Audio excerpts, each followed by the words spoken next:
You think it ain't when it is. You think it won't when it is. Here and we are in motion. We do this thing, taking off fast lane, no coasting, and everything is gonna be all right. We talking about having an unhealthy respect tonight.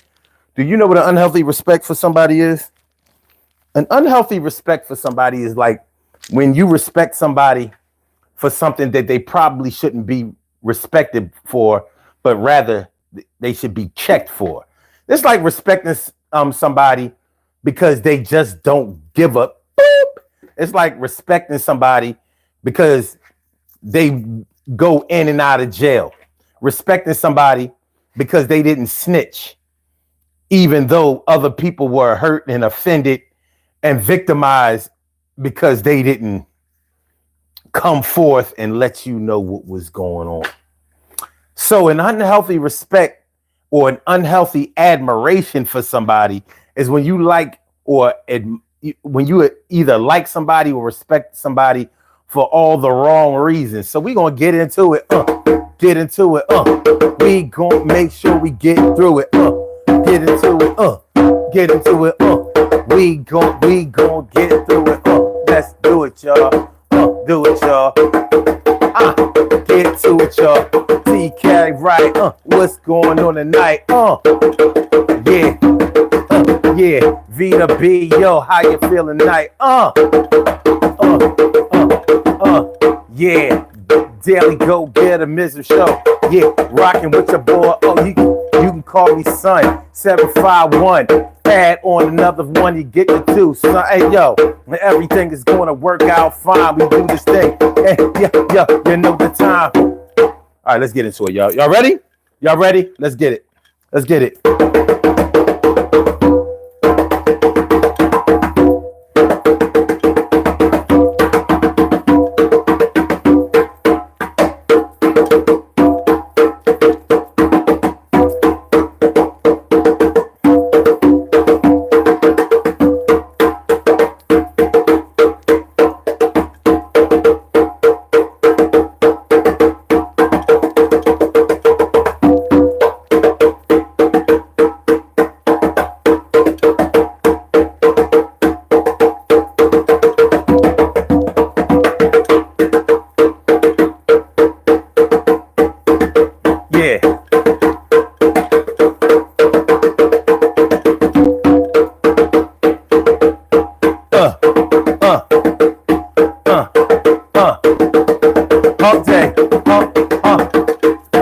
How y'all want it tonight? Are we coming through shining? Are we really bright?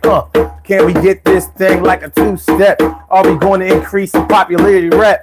Yo, everything is going to turn out good, and I think that it should.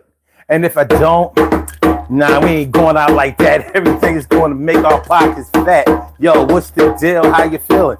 Yo, halfway through the thing, I'm reeling. Yo, it's been a kind of rough week, but I make sure I feel better when I speak. I say,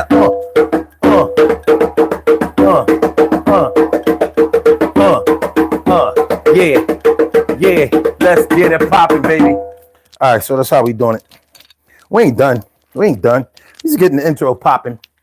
We ain't done. We are talking about having an unhealthy respect or admiration for somebody.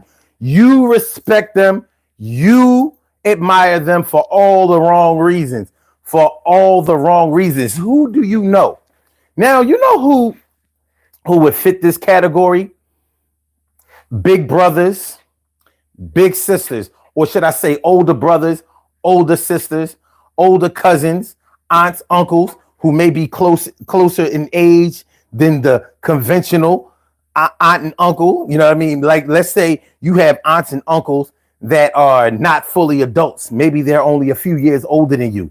So y'all hang out like y'all first cousins, but y'all actually aunt and niece, aunt and nephew, uncle and niece, uncle and nephew, or whatever.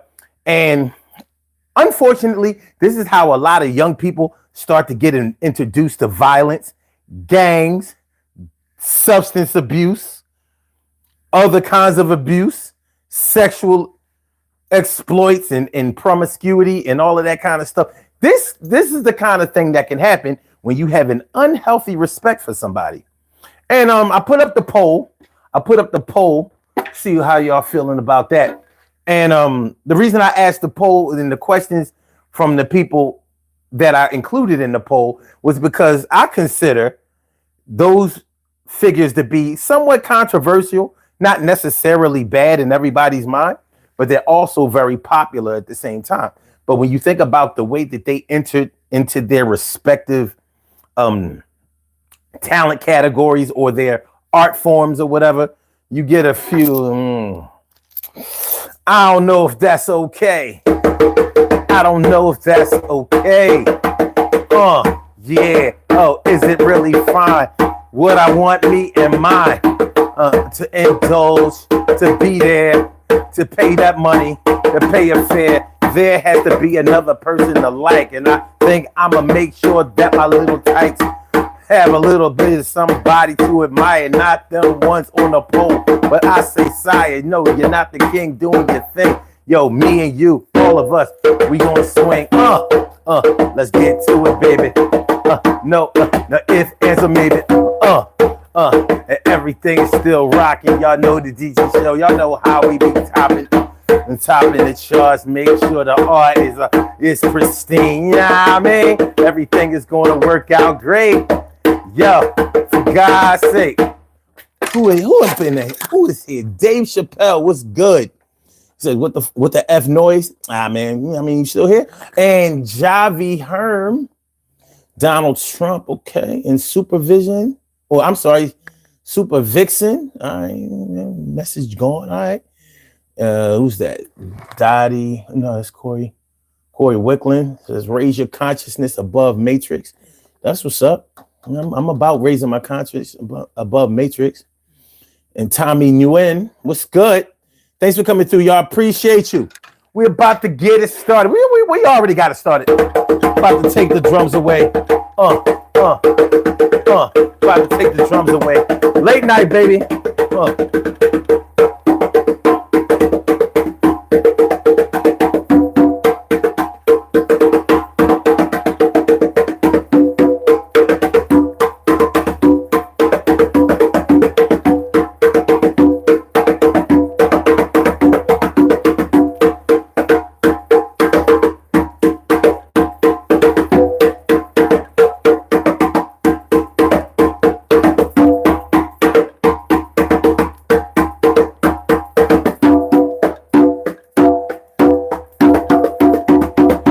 All right, let's go. Let's get into it. Let's have this conversation. Having an unhealthy respect or admiration for somebody. First of all, let me ask the question. Have you ever had that? Have you ever had or witnessed? I'm sure you've witnessed it, but have you ever done it yourself? Have you ever had an unhealthy respect for somebody? Now, it's not that hard to do. Especially in these days of social media and multimedia, there may have been like a celebrity or something that you were really, really idolizing back in the day. I mean, it's easy to idolize somebody when you're coming up. You know, you see him on TV, you see him in the movies, you hear him on the radio, things like that. And it's easy to get caught up in the things that they do. And the real problem when you have an unhealthy respect for somebody is that you excuse some of the negative things that they do. You excuse some of the destructive things that they do and may do more than just excuse them. You may actually enable them to do dirt. You may actually sometimes promote them to do the things that you wouldn't do because you may be living vicariously through them. But it can get destructive to the point where you may actually do the things that they do. Damn, Tommy Nguyen said Bill Cosby. What about him? That's an interesting person to bring up. What up, Stacy White? What's good? Thanks for coming through. KYD was that kid. GEAC. Okay, all right. Let me see. Corey Wickman says, raise your consciousness above the matrix. I read that. All right. Tommy Nguyen, V2B says, damn, The poll won't let me vote. I say LGBTQ. It won't let you vote? Why not? Why not? We got 14 votes already. And Donald Trump is leading so far. You know what I mean? So we don't have no Trump fans on here. I'm actually glad to hear that. But I mean, there's no way I could have done that poll without adding him in there, because people, I've never seen anybody make excuses for somebody like I see them do for Donald Trump. I've never seen anything like this in my life. That's not even no hate shit. I've never seen anything like this in my entire life. And West, what's good? Like, when you can find a way to explain away everything that somebody does, even the things that they don't explain away themselves. Even when he just says, well, I did it because that's what I wanted to do. People would be like, well, that's not really what he meant. He did it because it was the right thing to do. See, you got to understand, those people he did it to, or the things that he's doing, is because these people over here are the real bad people. He's the good one. Unhealthy respect, baby. Unhealthy. Trizoy. What up, my man Troy Diesel? He slipped in between the comments like, let me get in here in this comment right here. Let me get in here in this comment right here. What's good? Good to see you, my G. Damn. R. Kelly? Y'all just throwing, we didn't even get the show started yet. Y'all already ahead. But okay, at least we see what's happening. We see what's happening. We see what's happening. All right, West, what's good, West? And VW says, F Trump, but they do make so many excuses for him. They do. It's an unhealthy yo, man, you let this dude get away with making Bibles? Like, yo, what are you, King James, dog? I mean, come on, man. Yo, my boy came through. It is his birthday today. But this show is for the 12th. So you getting here a little early and on time at the same time. You early and you on time.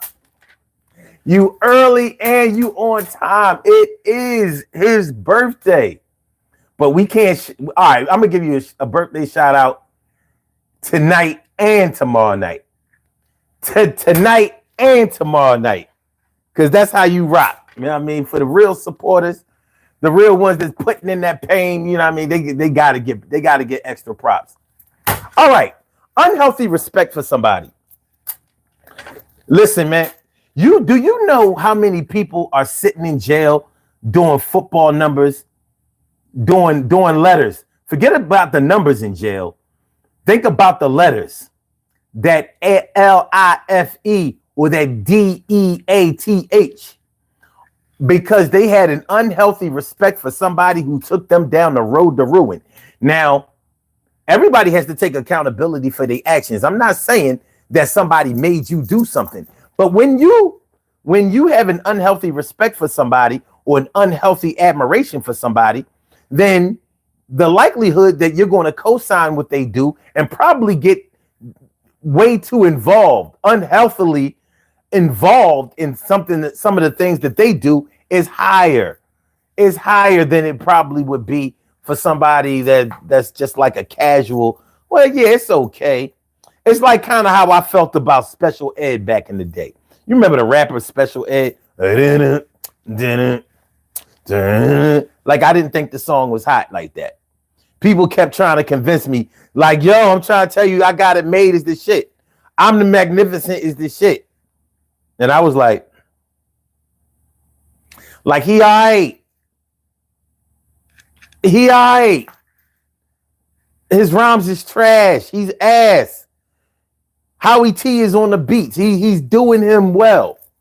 But the dude himself, he's all right. What I'm saying is, I'm not saying that people had an unhealthy respect for Special Ed. What I'm saying is Special Ed was just another artist to me, and I didn't really think he was as good. I didn't think that he deserved the billing that he was getting, but he was doing his thing. He was hot as fish grease in 89, 90. He was hot as fish grease in 89 and 90. He was on top of the world. He was doing big things. Maybe all the way up until 91. But that was about it. That was about it. Troy McNeil says, you didn't like Special Ed? No, I did not. I thought he was okay. Like, I could listen to him, but did he have any favorite? Like, he didn't make none of my tapes.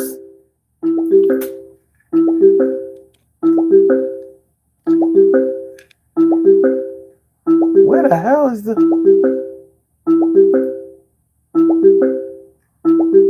All right, this is going to be a prank call. I'm just letting y'all know this off the gate. Yo, you gotta turn your device down. Oh, sorry, man. You good? What's going on? Feeling like a real man should. What's up with you? Not much. I just came across your I came across your video. I just was curious about it, man. What's going on? What's going on right here? So you called the number without even knowing what the topic was? Yeah. How come? I'm curious. Okay. I want to put my input in things. All right, now you know that the video, if you saw the video has a title to it. What does it say? An unhealthy respect and admiration for someone. So you did know what the video was? I just saw a number, man. I just wanted to call it. So you saw the number before you saw the title? You're putting me on the spot, man. This is not your first time calling, dog. You act like you new here. Yo, this is not your first time. Okay, tell you what. I'm going to act like you never called before. Yo, what's going on, caller? How are you? I'm doing great, man. I want to participate, man. I love your channel so far. That's what's up. Oh, so listen, we're talking about having an unhealthy respect or admiration for somebody. So that's pretty much like when you admire somebody or you respect somebody for negative reasons. You know, it's like it's like respecting somebody for being a criminal and never getting caught. Yeah, you know who I think has that Luigi Mangione dude. Who is that? He's that dude who killed that CEO a couple months ago. Oh wow, okay. So you think people have an unhealthy respect for him? I honestly don't even disagree with what he did fully. But you know, there's some women out there that they want to do all sorts of things with that guy, and that's definitely unhealthy. That borderline. That's actually a very good example. And you know what? remember about 4 or 5 years ago. Remember when that kid went to what did he do? Go to Wisconsin or Minnesota for those George Floyd rallies? Hold on a second. You have a call from. Okay. Remember this white kid. He went to a George Floyd rally. And he shot a bunch of people. Really? Rittenhouse. I didn't even hear about that. Wait, what was his last name? Last name was Rittenhouse. Rittenhouse, that's right. Kyle Rittenhouse. Yeah. What's up, man? Sorry for interrupting. What's going on, everybody in the podcast family? Much love. Wait. It's not time for you. No, stand down. It's not time for you. Hold on. Stay in the green room. Just chill. It's not, you know what I mean? You coming through with a head of steam. Just hold on. I'm gonna bring you up. Just stay in the green room right now. Hold on. So yeah, like that Rittenhouse guy, a lot of people really praised him for doing what he did. And I'm thinking like, first of all, so you praise this man, admired this man, and even showed respect to this young man who was a minor for violent crimes, and I think somebody might have even gotten killed. So Two people. yeah, two people, right? So what is going to stop him from feeling like he has the green light to do whatever he wants to in a violent way at another time in the name of democracy or in the name of freedom or righteousness? What's going to stop him? Absolutely. I think more than that, it sets a precedent for other people to copy the things that he does, man. That like another really good example of that is Elliot Rogers. Have you ever heard of him? No, I don't know him. So in 2012, he was he killed a bunch of people with his car and with his gun. He was what's called an incel. Are you familiar with that? Yeah, I do remember him now. I know what you're talking about now. Yeah. So what ended up happening was after he had that event, everyone, not everyone, but all the other incels, they started kind of worshiping that dude. And a few years later, this other autistic guy in Canada, he ended up getting a van and doing a copycat killing. He killed a bunch of people in, I think it was like Ontario or something like that. Okay. All right. Well, yeah. So you get what we're talking about. Absolutely. So, no, I think I have an understanding now. Yeah. So in modern times, who would you consider people to have an unhealthy respect for? That you know of, and it doesn't necessarily have to be anybody famous. As a matter of fact, yeah, you can just name whoever or whatever you want. You know what? I would still say Elliot Rogers because I've seen communities even to this day like admire him, and that's a very dangerous precedent, man. And the same thing with like ISIS. That's another big one. Okay. All right. Yeah, that's cool. Now, have you ever felt like you had an unhealthy respect for somebody? Absolutely. Oh yeah, you want to share? I throughout my years, man, I've had my fair share of unhealthy obsession, or not. I wouldn't say obsessions, but like respect for all sorts of different people, man. None are coming to my head right now. I have in the past been a little bit more on the writer side. Okay. I used to really think Donald Trump was more commendable than okay. I think he is right now. I understand. Now that I'm thinking about the poll question that I put up, I'm thinking I probably should have put in like neo-Nazis and maybe the Nation of Islam, or now I'm thinking about it. You know what I'm saying? I was thinking more. Oh yeah. I was thinking more along the lines of celebrities or whatever. But but we can still talk about that. But yeah, what do you think breeds somebody having an unhealthy respect for somebody? How do you think that what do you think its origins are? How do you think that it grows from a seed into a big plant? How do you what do you think of that? You know what? I just think that it's niche. It's niche beliefs that other people believe, and they see that the masses don't necessarily fully align with that belief, and it what you call it, like it makes them feel special. So they go along with this person as fully as they can. They fully commit themselves to them. You know what I'm saying? Yeah. Okay. Now I'm thinking that when you have an unhealthy respect for somebody, it has something to do with maybe something that you think is the right thing to do, or maybe it's something that you would like to do, or maybe even brought up to respect or think is good. Maybe there's some cultivation or some some promotion or conditioning, maybe from your parents. You know what I mean? You know how like you know how in a lot of households, remember back in the day, it was honorable to be like a Boy Scout.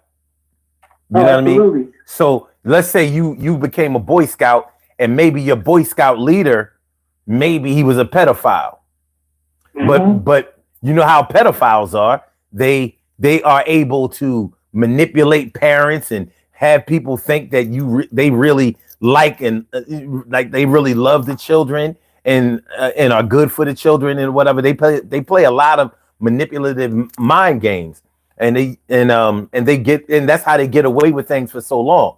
So because maybe our children were brought up to respect or admire Boy Scout leaders or leaders of any type, you know, people who showed leadership skills and abilities and qualities. Maybe we developed an unhealthy relationship for the wrong people at times. No, I completely understand that, man. Are you saying that eventually that person might mimic what the wrongdoings of someone who they have been kind of brainwashed into thinking was a more powerful and charismatic individual, like the Boy Scout teacher? Well, not they may not do what the negative person that they respect does, but because they respect that negative person, they may look the other way and allow that person to continue to commit crimes or to do wrong or to hurt people. You understand what I'm saying? You know, like, and it doesn't like I got a bunch of examples. Remember the coach, Joe Paterno, you know, the coach of the Penn State football team, the legendary coach of the Penn State football team, enabled oh shit, what's his damn name? The Sandusky. Yeah. He enabled Sandusky. Everybody, well, I'm not going to say everybody, but a lot of people knew what Sandusky was up to.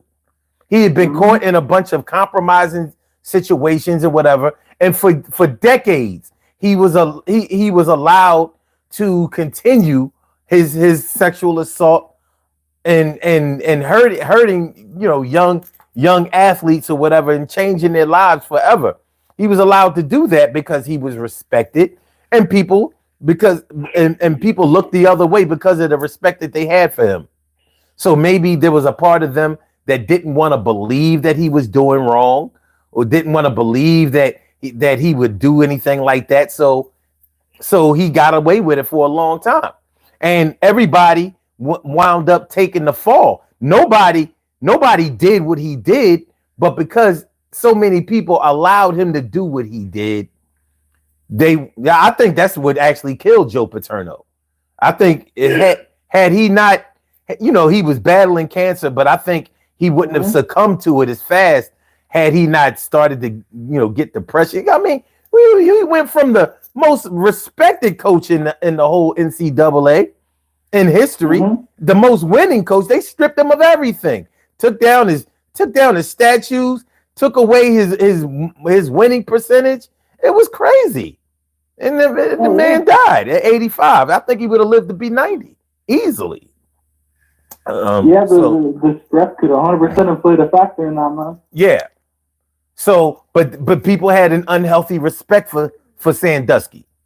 So he got away with it. They didn't do what he did, but they allowed him to rack up more and more victims and affect more and more lives. That ain't cool. You know, it's the same thing with, I mean, what's the difference between a Sandusky and a Charles Manson? Charles Manson never killed anybody. But because of the admiration and respect that his followers had for him, they went out and did it for him. Oh yeah, absolutely. Yeah, I think it's similar with the P. Diddy thing too. That's a good one, and that is an excellent one. Actually, that's excellent. I've done shows on Diddy, and that wasn't coming to my mind. Wow. I mean, that's like all of Hollywood, all of Hollywood knew about what he was doing. They didn't say anything because he was such a respected member of that community, and yeah, like a lot of people were scared of him, I guess too. Yeah.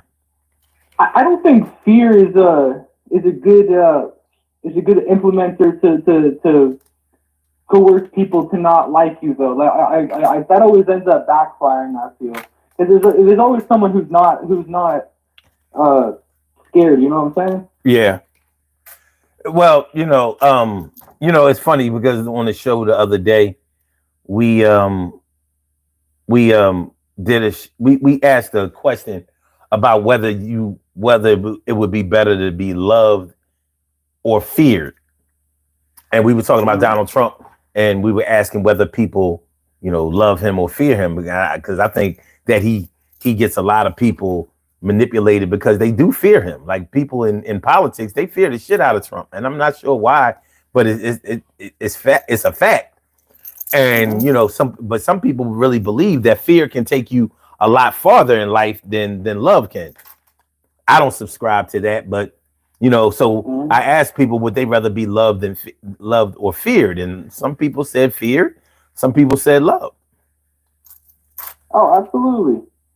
I mean, regarding that's actually a difficult question for even me, man.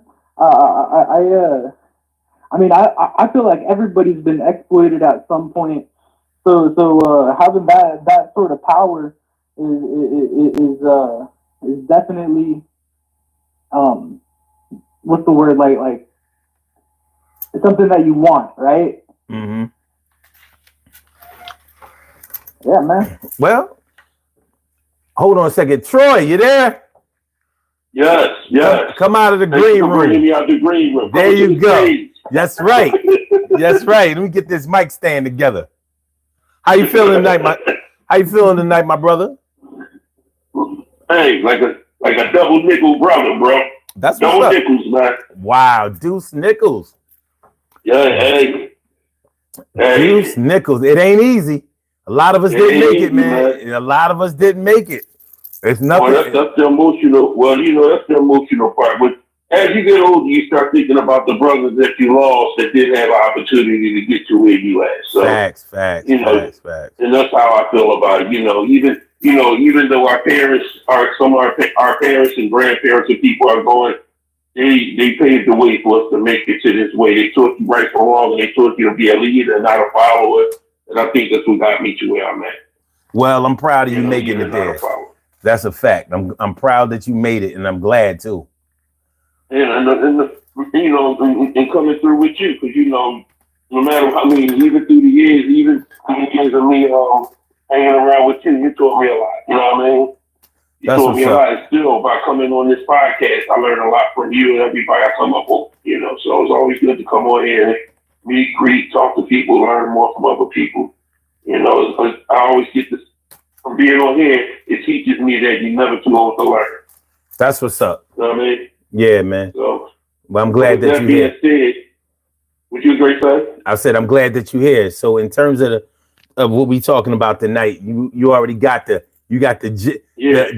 gist of it. Plus, I'm sure you got something to say about it. What you got for us?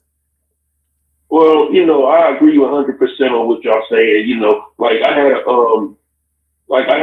There's more of a sometimes there's more of a respect. I think the reason why people have unhealthy respect or admiration for somebody. Unhealthy respect for people is because they feel sympathy and empathy for that person, because of the fact that they might agree with them, but they have to disagree with them because of the norms of life.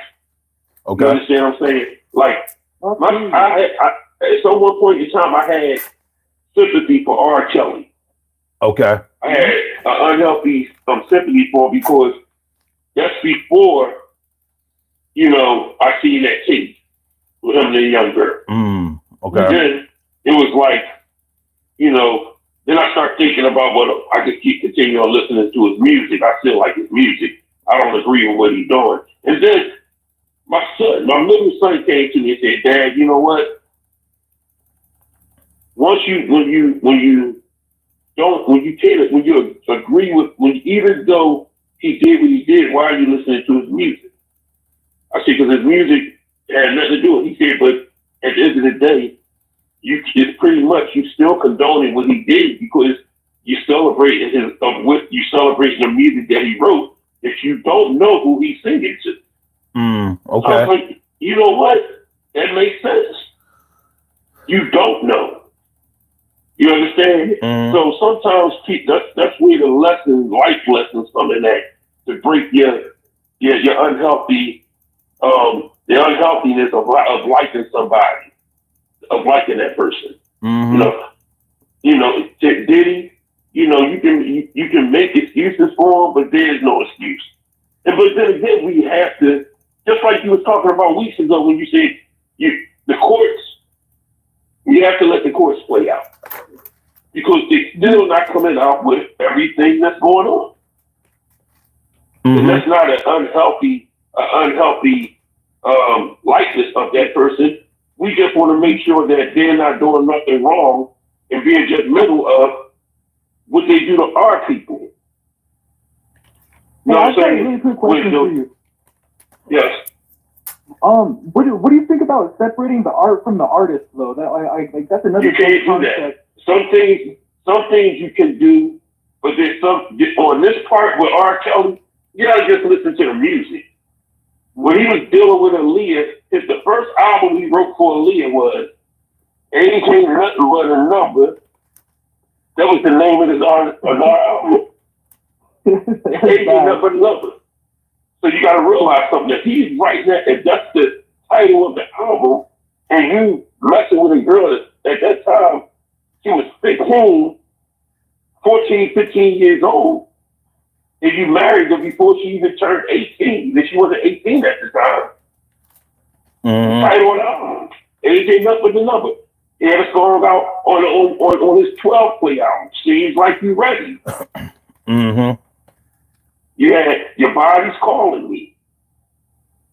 Know what I'm saying? Yeah. So it's certain songs that you listen to, that you be like, damn, who are you singing to? Well, see, here's the thing about the whole R. Kelly thing. I'm not sure if I know people liked R. Kelly, so he might fit well into the unhealthy admiration for him. But for what people liked him for, I'm not sure if it was unhealthy. You know what I'm saying? Like, until we found out exactly what he was doing, like we knew about his relationship with Aaliyah. I mean, some people looked at it one way and some people looked at it as in another way, because she evidently had the blessings of her parents to go forward with it. Turns out that Aaliyah was passed around in the industry by a bunch of older dudes. You know what I mean? That was kind of like par for the course. You know what I mean? After R. Kelly. So it started with R. Kelly, but it didn't end with R. Kelly. But I think that I don't know how the level of respect for R. Kelly was or even is. I know people liked him because of his music. Son. I want to give you a scenario. Okay. My aunt is pretty much was just like my godmother. She still think that R. Kelly is coming home someday soon. And me and her got into an argument about this shit, about R. Kelly. But she's right, though. She's right. Huh? She's right. He'll be home soon.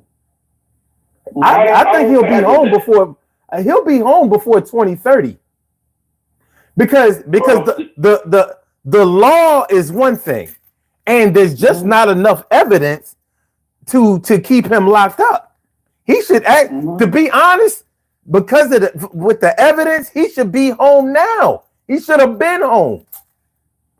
R. Kelly is getting done like O.J. Simpson. I'm not saying that he's a good person, but that doesn't have anything to do with what you have been convicted or accused, tried, and convicted of. He got railroaded, and that's just a fact. So do you think he got railroaded because of public opinion?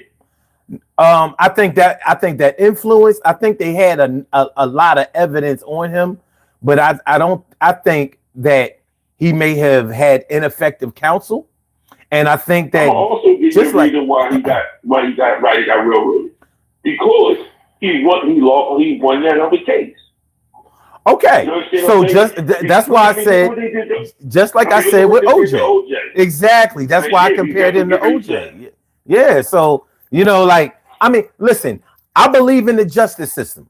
So, listen, I might think that you are a devilish person, but you either committed the crime and they have enough evidence to convict you, or they don't. And in this case, he got convicted with very little crime. P. Diddy can't get bail for non-violent charges. Whoever heard of this shit? Whoever heard of not being able to get bail and you haven't killed anybody? Where? Where? He's one of the most hated people in the industry right now. Like I was looking into like the most hated people in Hollywood just a few days ago. P. Diddy was at the top of the list. After all this came out, it's all anyone could talk about, man. Anytime I see an advertisement on Instagram, I look at the comments and I see the same comment over and over again. It's "Nice try, Diddy." Have you ever seen that? Yeah. Nice try, Diddy. Yeah. Everyone knows about this now. I honestly, the R. Kelly situation was big, but it was not anywhere near this big. This is like. Well, do you realize? Well, you have to have an understanding on why it's not this big, because you have an understanding is that he was secretly caping celebrities. So that's a quote. We don't know. We haven't seen a video. Nobody has said this, but they said that he was secretly caping celebrities, and during times when they was having these type of free balls. You understand what I'm saying? But at the end of the day, until you can show a video, I don't care about baby oil and fucking dildos. They don't have nothing. If you're a freak, you're a freak. So what? They ain't got nothing to do with you. None of that has nothing to do with you. You know what I'm saying? But my thing is this, and it was bothersome to me is that if you got grown women coming to these freak offs, and they only know what's going on at these freak offs, but yet they come back, you can't blame that on Diddy. Everybody didn't get hurt by Diddy. Evidently, a lot of people really, really enjoyed themselves.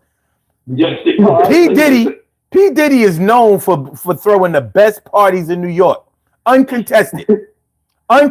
This is before the freak offs. Going all the way back to his teenage days. This dude knows how to throw. He knows how to gather a crowd, and he knows how to throw a party. His parties are legendary. Legendary. He knows how to do it. And like I said, this is before the freak offs. He evolved into the freak offs. Before it was just regular hip hop parties. He know how to do. Everybody wanted to go to Diddy parties because he knows how to promote. He's a super pro. He is Don King level. Oh yeah. When he went to Howard University, he was one of the biggest party promoters. Exactly. At Howard University. Exactly. So Diddy goes back far, man. I mean, you look at 30 years, I think. Farther than 40 years. He was in Heavy D videos. I'm talking about Mr. Big Stuff. The first time Diddy was in a video, he was a backup dancer for Stacey Lattisaw. Damn, I didn't even know that. That's kind of First video he was in, I didn't even know that. Backup dancer for Stacey Lattisaw in one of her music videos. I saw him the first time in Finesse Sinquist video, Soul Sister, or Base Game. One of those videos. So it was Soul Sister. Yeah, it was Soul Sister. Okay, yeah.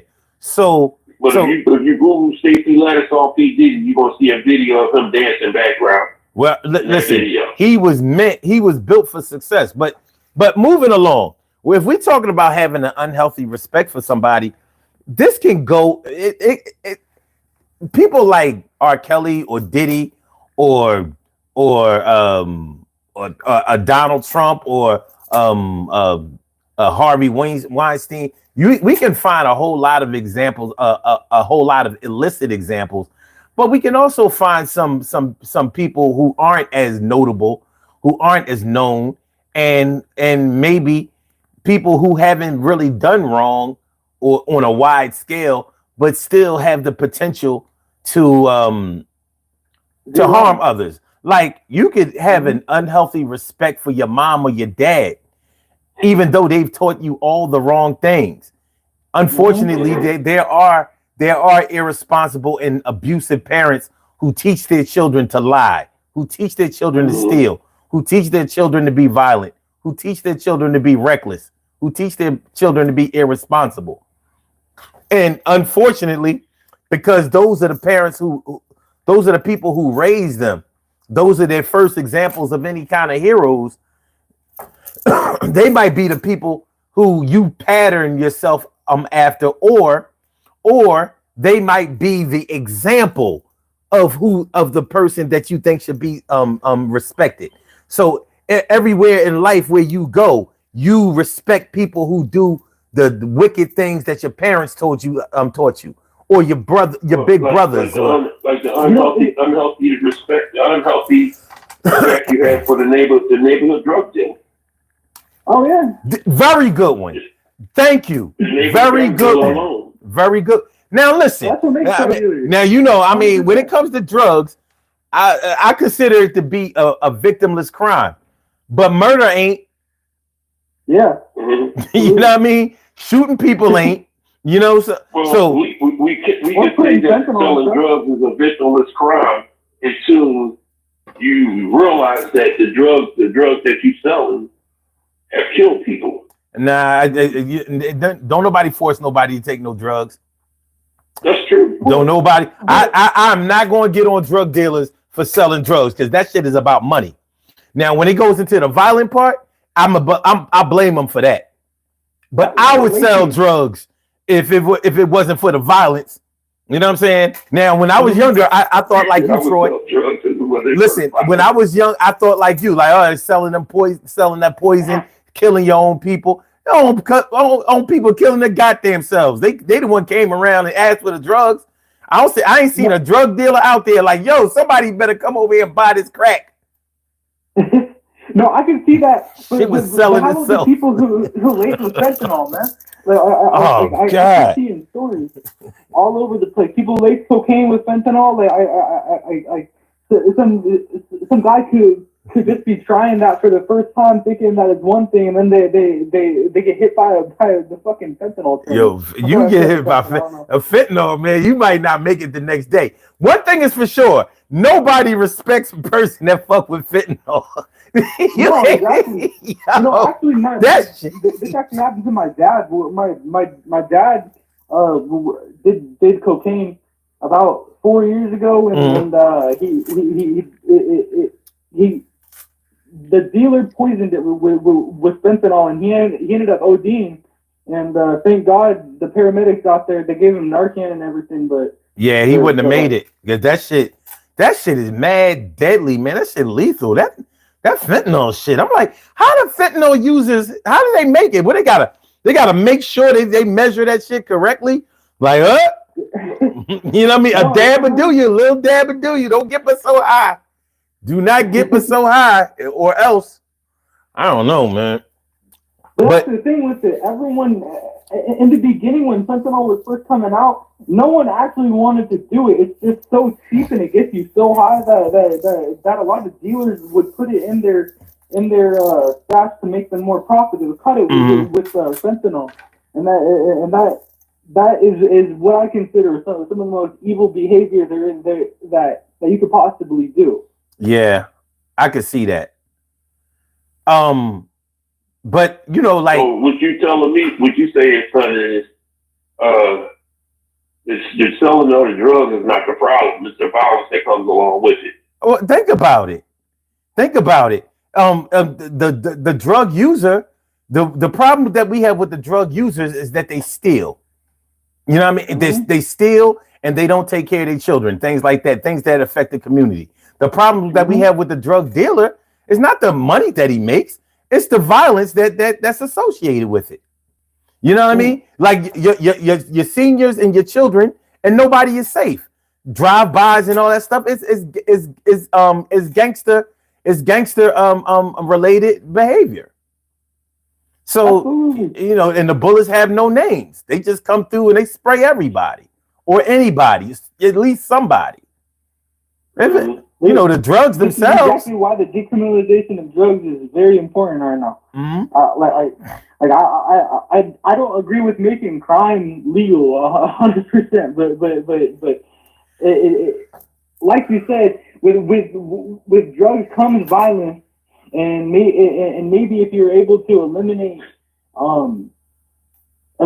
one aspect of that, the other aspect will go with it as long as you enforce it.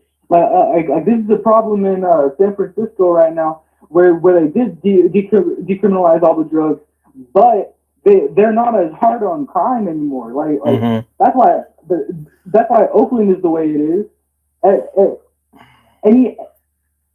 On top of drugs being fully accessible in that area, you could also get away with shoplifting. You could get away with shooting a lot of the time.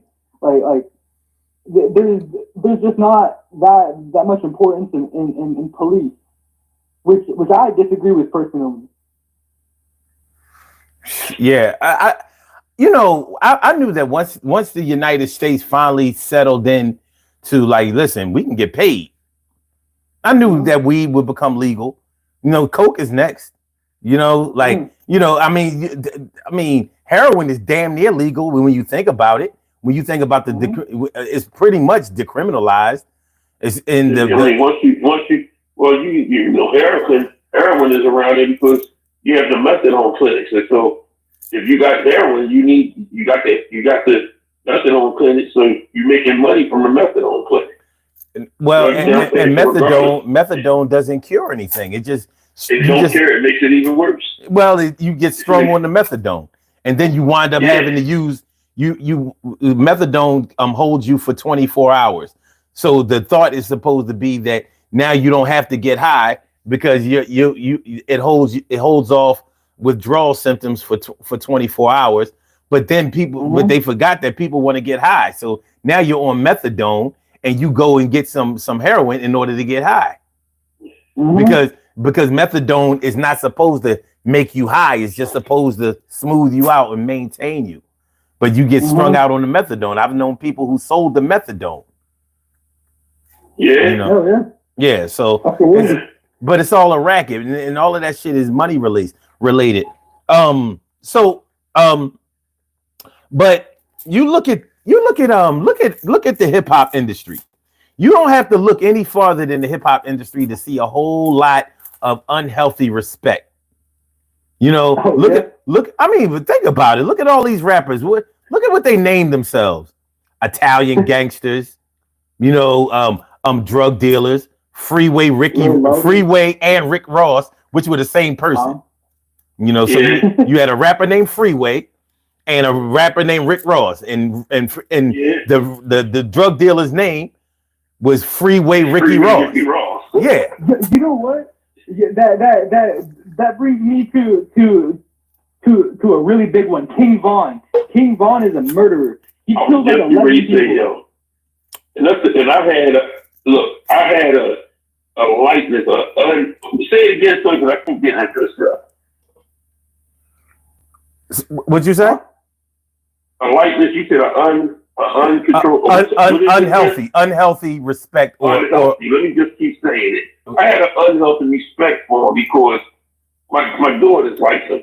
But then once I listened to the first when he in the car, and I liked the beat, but I didn't really listen to the lyrics until we got in the car.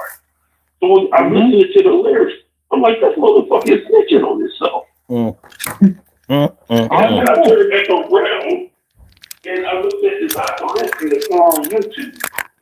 Either it was on YouTube or Tubi or Netflix or whatever.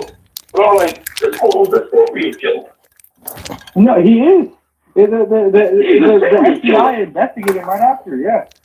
And the funny thing about it, I'm looking at one of his videos when he does a song because it hit my algorithm for no reason the other day, this week.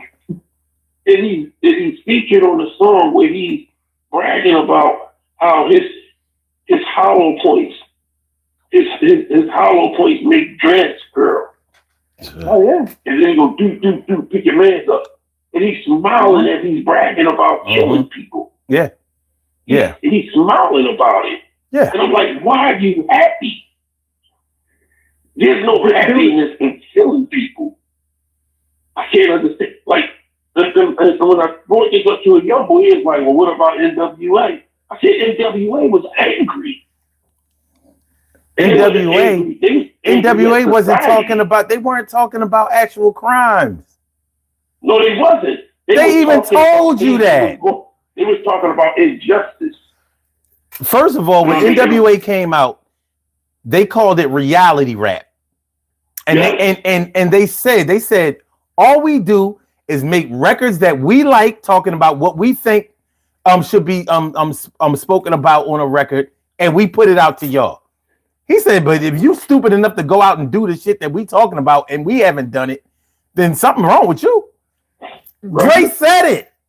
He said it like this is entertainment. This ain't we ain't no fucking gangsters. You think gangsters got time to be in the studio? You know what I mean? Going on tour and shit. You know what I mean? No. So you sitting up here talking about when you listen to the drill rappers, and you know how much me and you hate drill rap, right? The unhealthy of loving the unlikely and unhealthy likeness of this shit, it takes me out because every one of them are snitching on themselves. The only thing you got to do if you want to look for a murder is just get a cop or a detective and just sit down and let them rap about it and just write down every bar that they write, that they say. You know what? I'm going to say this, and I never thought that I would have this perspective. But drill rappers, and for those of y'all who don't know what drill rap is they're a bunch of young cats who make records, who actually go out and commit crimes, and then they come home and make records about it, and actually put the crimes that they've committed on records. They don't make a lot of money by this thing, but they get a lot of streaming revenue on like Instagram and YouTube and things like that. But drill rappers actually they have an unhealthy disrespect for everybody. There is nobody there's nobody that they won't kill. At least when you have a respect for somebody, you know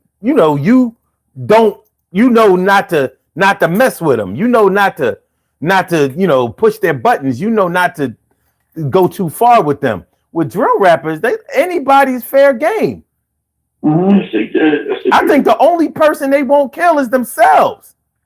They just don't have empathy. That shit is different.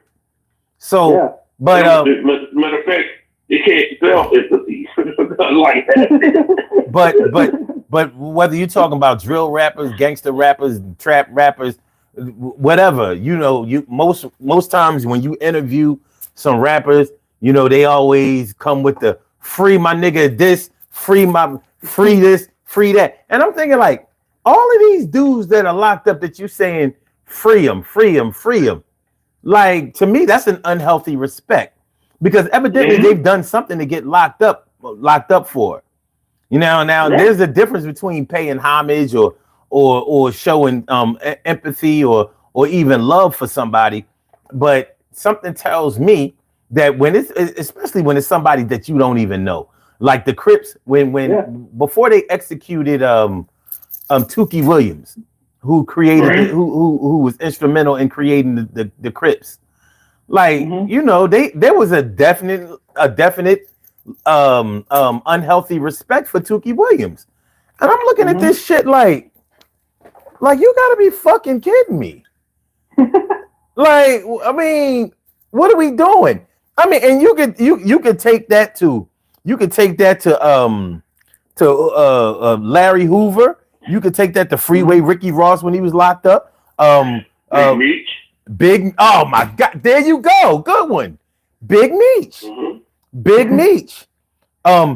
Local cats in Philly, Aaron Jones, of I'm gonna give you a good one. Ace Capone. The Menendez brothers. Do people respect them?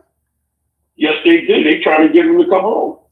But They getting ready to get a new sentence. They getting a new trial.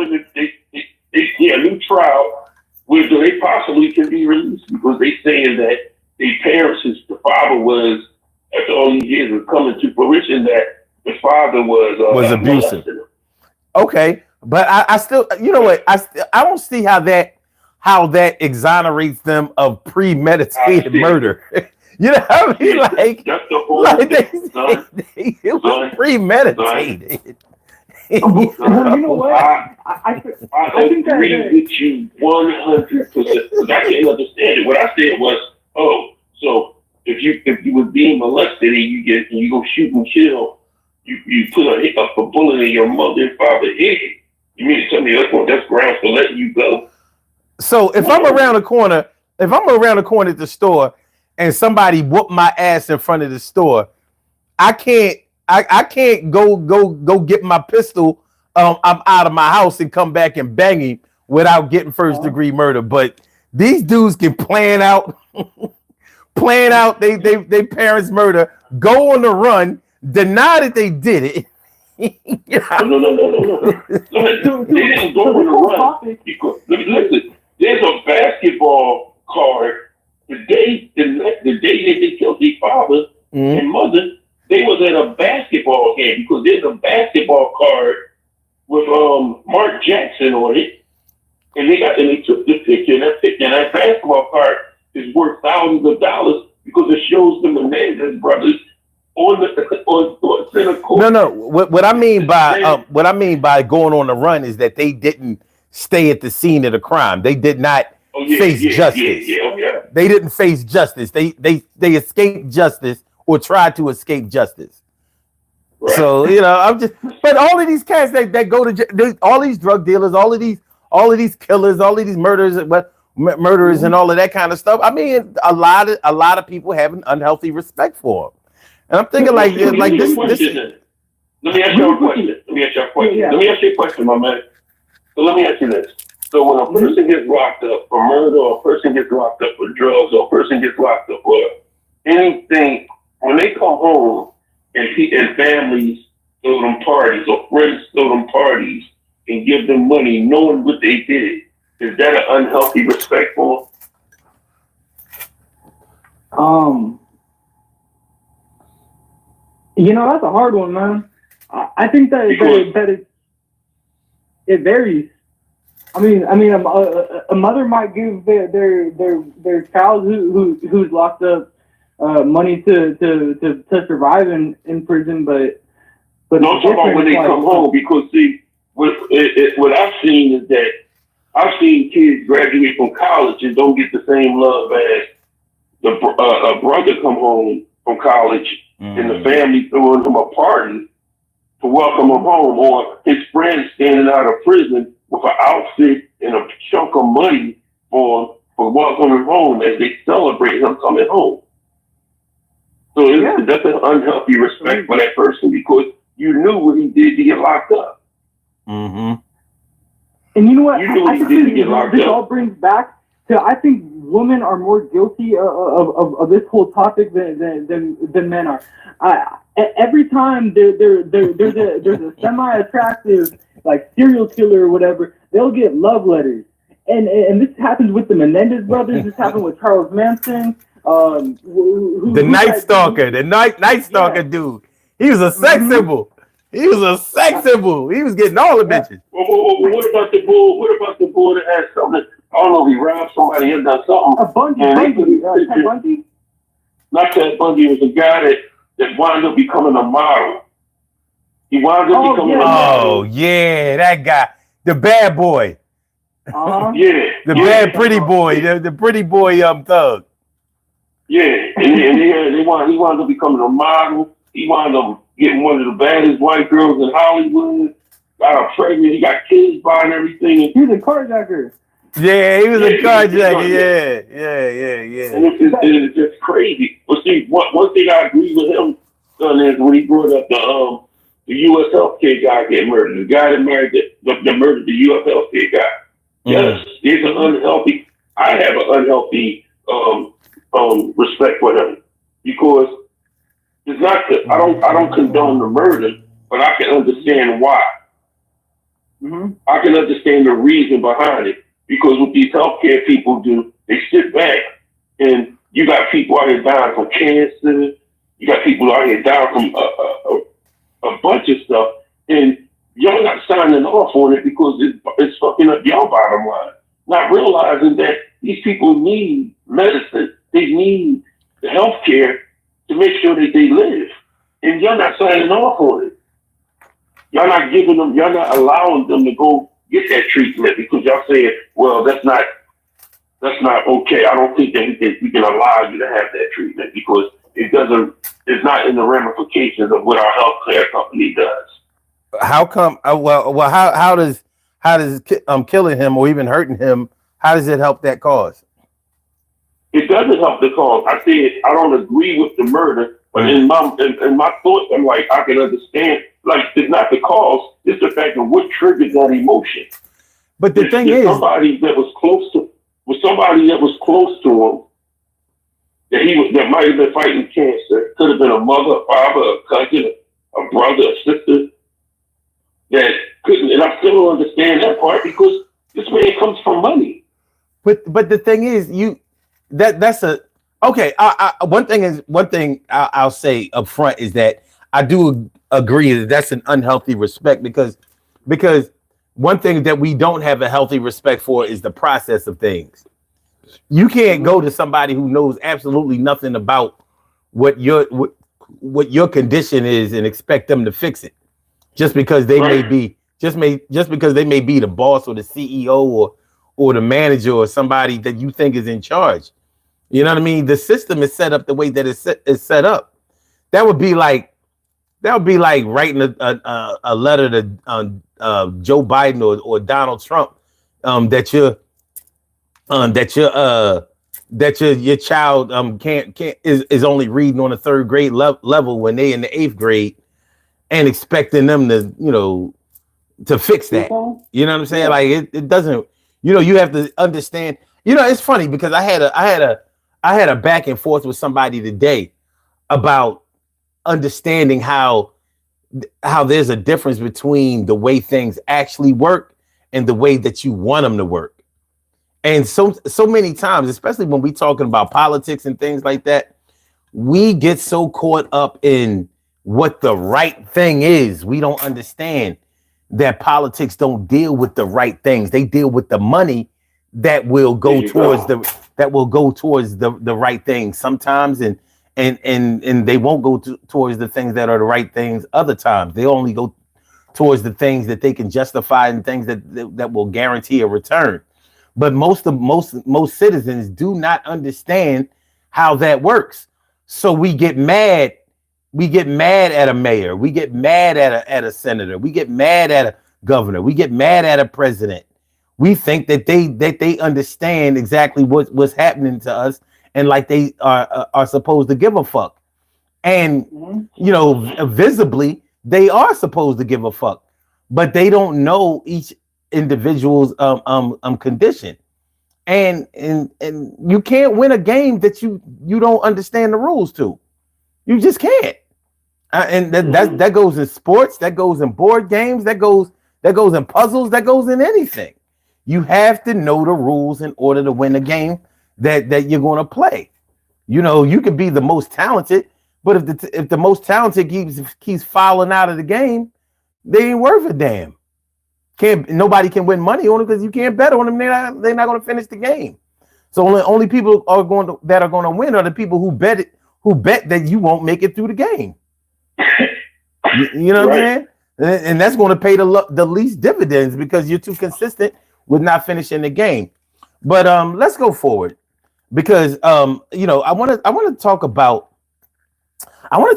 some unhealthy respect that you could have for somebody who may not be involved in any criminal behavior or who may not have any ties to any type of of criminality or even doing the wrong things, but you can still have an unhealthy respect for somebody by having expectations of them that just aren't realistic. You know, like let's say you it could happen with a spouse or a lover. You know what I mean? Like you may allow a lover or a spouse to abuse you because you have an unhealthy respect or admiration for them. You understand what I'm saying? So because you love them so much, you give them their way, even though their ways are never the good ways. You know? It's crazy because so many people out here who don't deserve anything good seem to be the ones that get away with getting the good stuff. Now, I'm not saying it's like that 100% of the time, but how many times does it have to be that way when you are in that example, when you are living that life? You know what I mean? So you kiss them and they smack you, and that becomes your way of life because you have an unhealthy respect and admiration for them. So you are unhealthy. I mean, I'm sorry, you are unhealthy, but I meant to say you are unhappy, you're unhealthy, and you are not enjoying your life, and you think that should be okay because but I love them so much, and it's supposed to be this way, and I grew up believing that you work it out this way, and this is just everybody has their problems, but it's unhealthy is unhealthy. Unhealthy equals unhappy, and pretty much is that what you're saying is that unhealthy respect forces you to make excuses for them. It make excuses for them even when it negatively affects you. You know what I mean? That's the truth. They, like I said, you kiss them, they smack you, and somehow you justify it. Somehow you make excuses for it. Somehow you hide it from others. Somehow you stop other people from even noticing it, even though they see it, because this person doesn't even have enough respect for you to even try to shield it from everybody else. Mm-hmm. But you take on the mantra like, I can talk about my wife, but you can't say shit about her, or my husband, but you can't say shit about him. Like, so you know what? I'm glad that you said it. Yeah, you can talk about your husband, but I can't. But you know what else? You can take a punch from your husband, but I can't. Oh, yeah. It's an unhealthy situation you got going on there, and unfortunately you have allowed yourself to get used to it, and now you've decided that you're going to remain in that situation for I don't know how long. Yeah.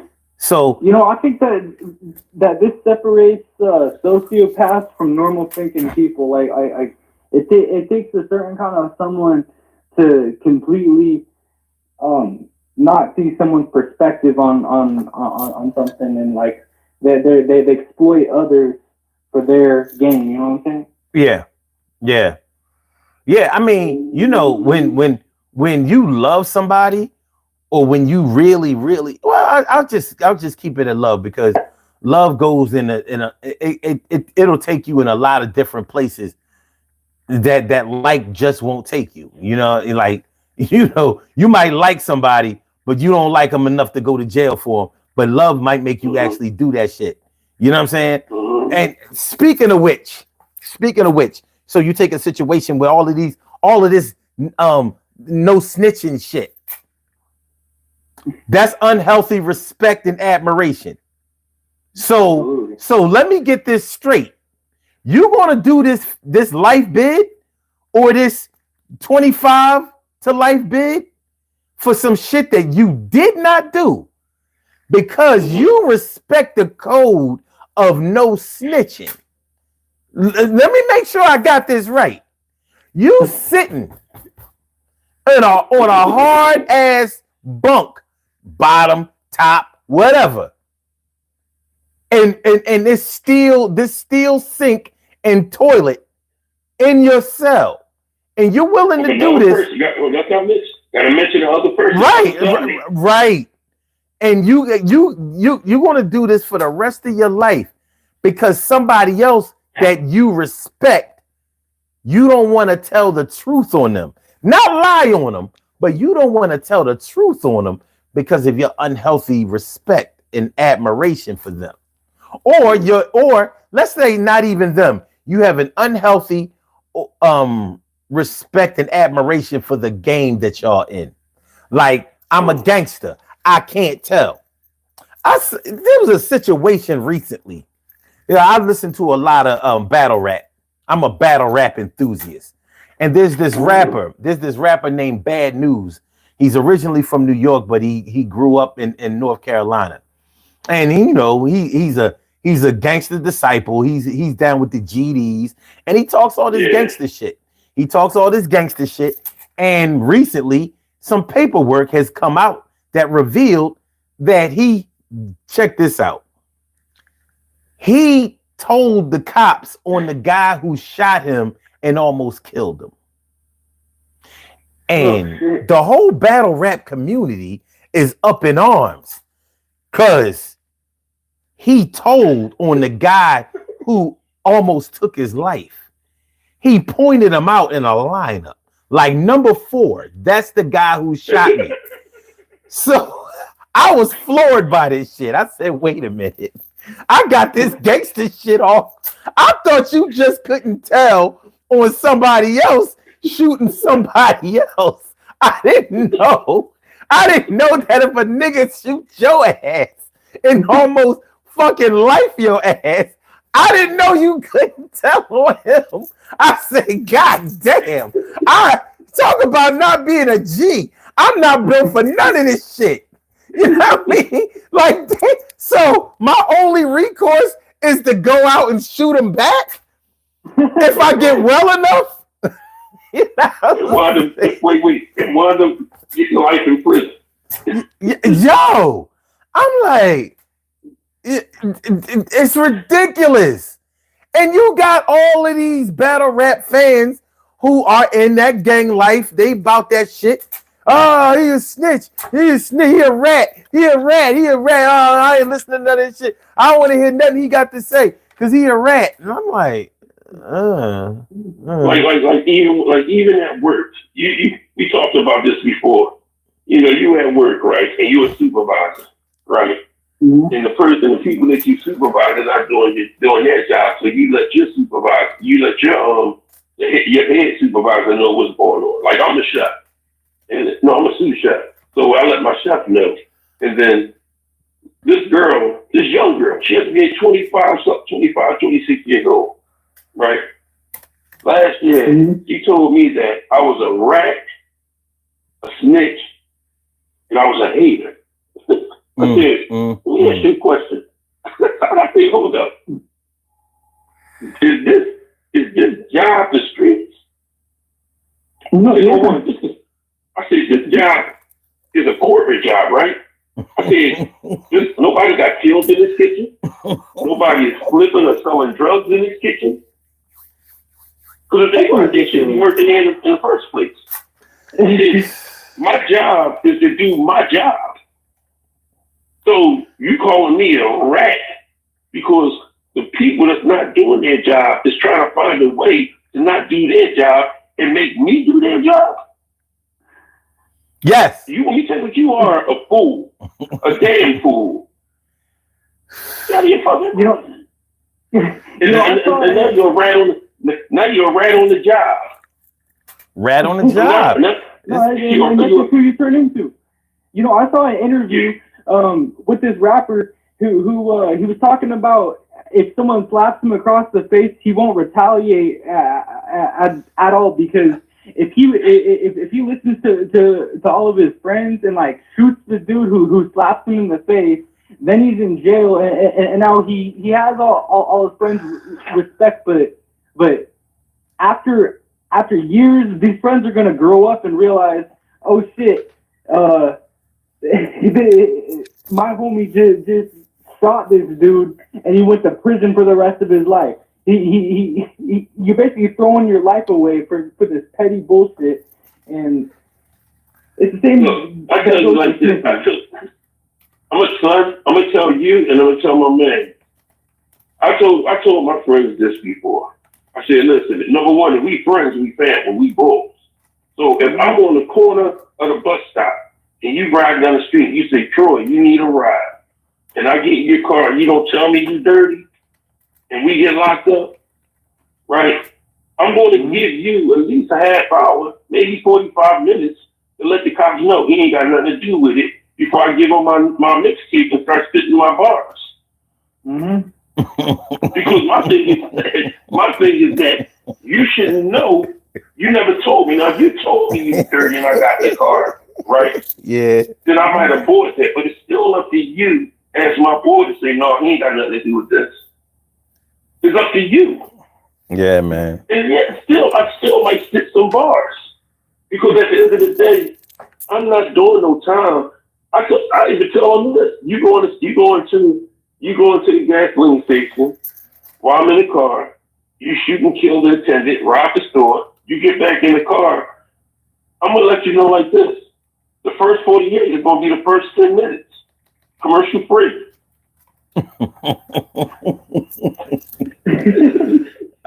Listen. If this war you ain't going to hear it first. There's no way you're going to hear it. Don't, because it's not getting to that point with me.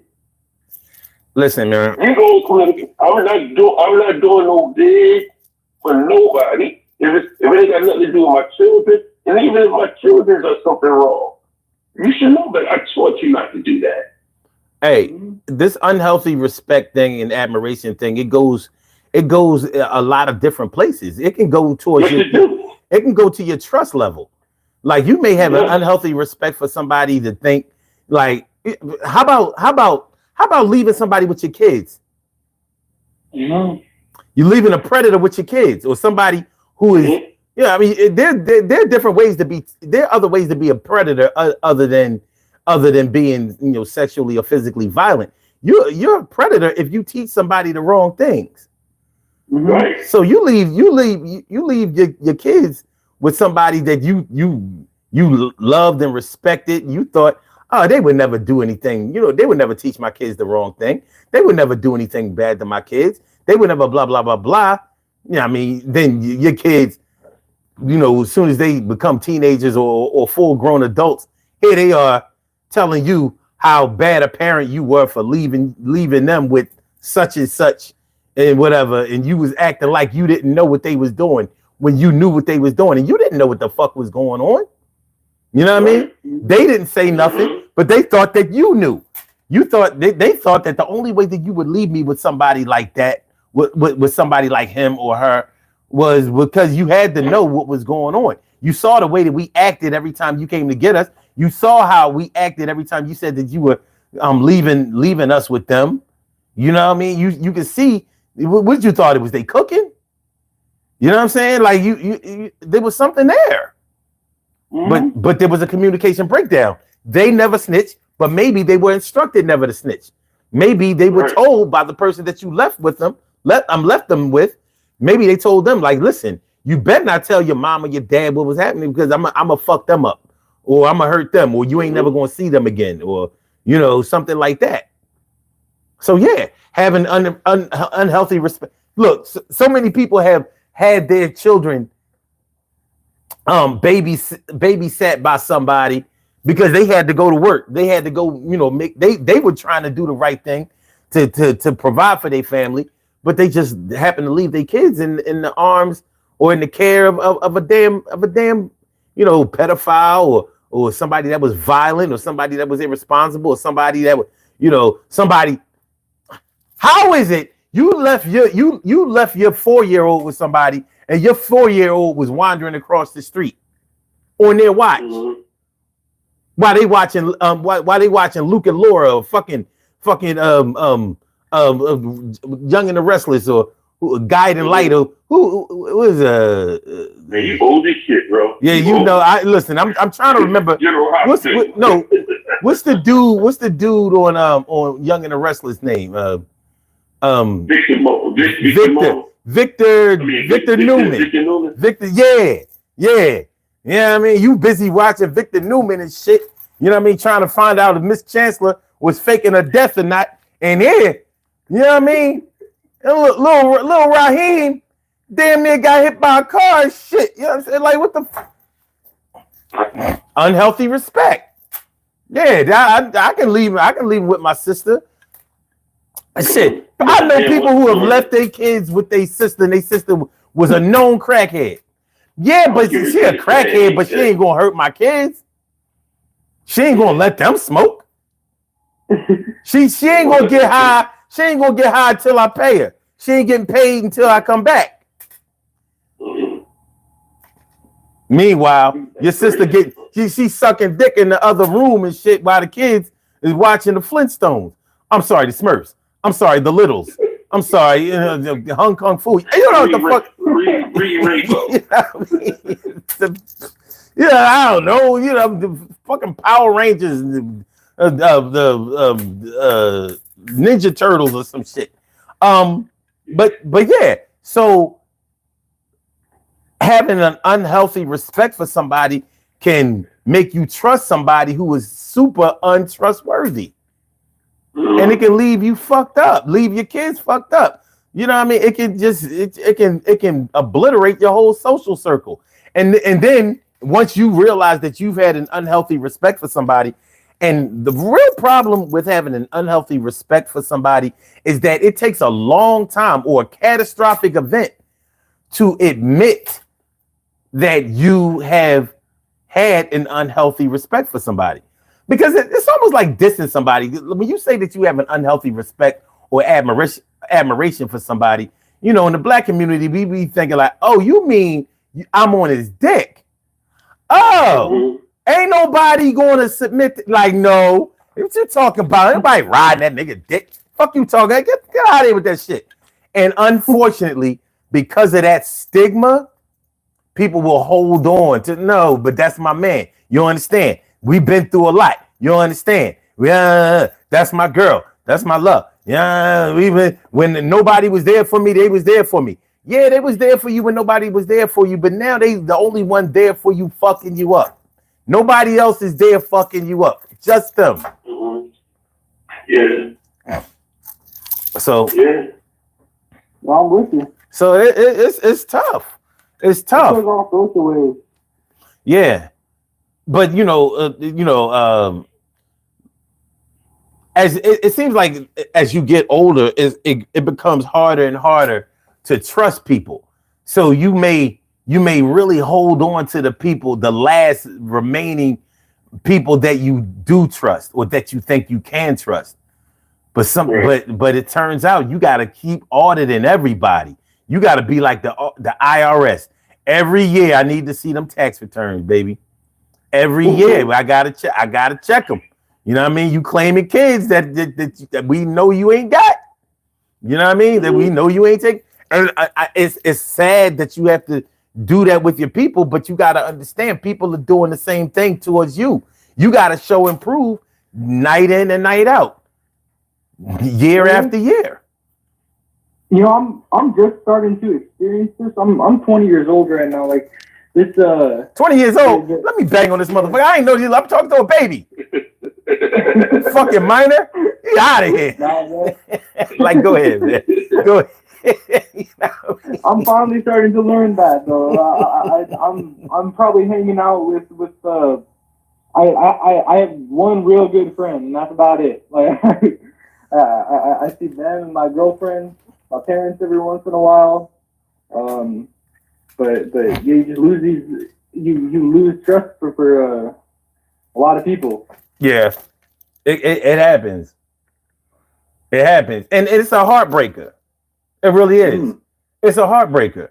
Like when you may have seen things like this on the news where a mother, you see a mother crying over her son that may have gotten killed, but he may have gotten killed in the commission of robbery or committing a crime. Like to her, you know, that's her baby. Like you ain't have to kill him though. That's how she's thinking, and that's how she's supposed to think. But at the same time, you know, he was out there doing dirt. So you have an unhealthy, you know, respect or admiration, or maybe an unhealthy love for your baby. And maybe if you had a healthier love for him, maybe he would be dead. Yeah, maybe you could have, you know, guided him in a better direction, or at least monitored him better so he didn't go astray.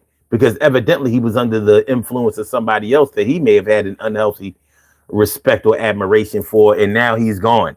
Or on the flip side, it could be, you know, here it is, you a mother or father getting interviewed about your son who shot and killed 3 people. He was never like that. He was a good kid, and he's a good father, and he was a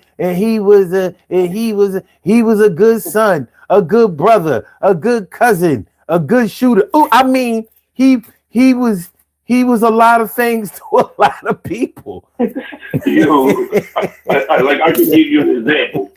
This is my sister. My nephew, one of my nieces, she went on YouTube and one of the police videos, right? Police videos, right? Yeah. And she showed me a video of my nephew and his friends going to rob a house. Right around the corner, not that far from the house on Wharton Street. There, you know what I want to talk about, right? Yeah, I do. So there's a video camera at the house, aiming looking right at him. And his friends go up in his house, rob the house. And when they heard some noise, you see them they're running down the street. And they can run but so fast because their pants is sagging and they got to keep pulling their pants up. But you can see the camera zoom in on his face. So when I showed my sister, I said, look at my nephew over there. Look at him. You know what my sister said? Hey, my baby. Oh my God. I said, what? I know you see this. I see this. You see, he's seeing you looking at you. Pretty much he's looking at you with the camera. And you was I said, what? Yo. No, he would never do nothing like that. My son ain't like that. She practicing. Yeah. I said, yeah. Well, right there, you might be able to see where that came from. It's like if he was getting away with things as a kid, because your sister or his mother refused to take accountability for his actions or teach him to do so, then that's probably how he ended up how he did. Yeah. Yeah, and that's the thing about it. And the thing about it is that if you can't fix that now, and you try to make sure that you can grab him by the fucking head right now and knock some sense into him now. When he get older, that's it. There is no grabbing him no more. That's it. So you want to be, have an unhealthy love for your son, even though, because there's too many people on TV. When my son got killed look at what happened with the 17-year-old basketball player with the highest SATs in the school. People felt so bad for him until they found out what he did. Mm-hmm. Am I right, son? You're right. Absolutely. Until they found out he had something to do with Gilly's son getting murdered. And then all of a sudden, even the school district felt so bad. They sent somebody from the school board talking outside the school and this, that, and the other. But see, the thing about the black community, they sit back and say, "No, we ain't going to tolerate it right now. We got to do investigations." And yeah, man. It will investigate the shit out of a person. Why do you think Kamala is not president? Because no matter how much she done it right and she was saying the right things, The only thing they want to do is investigate her and not think about what Trump's doing. And that's why he's in office now. That's why everybody, they have the unhealthy love for this bastard. Just like you said earlier, I still don't understand how you know what a person is like. You see everything he's doing, but you try to make excuses. They make excuses for this man like he's giving them money.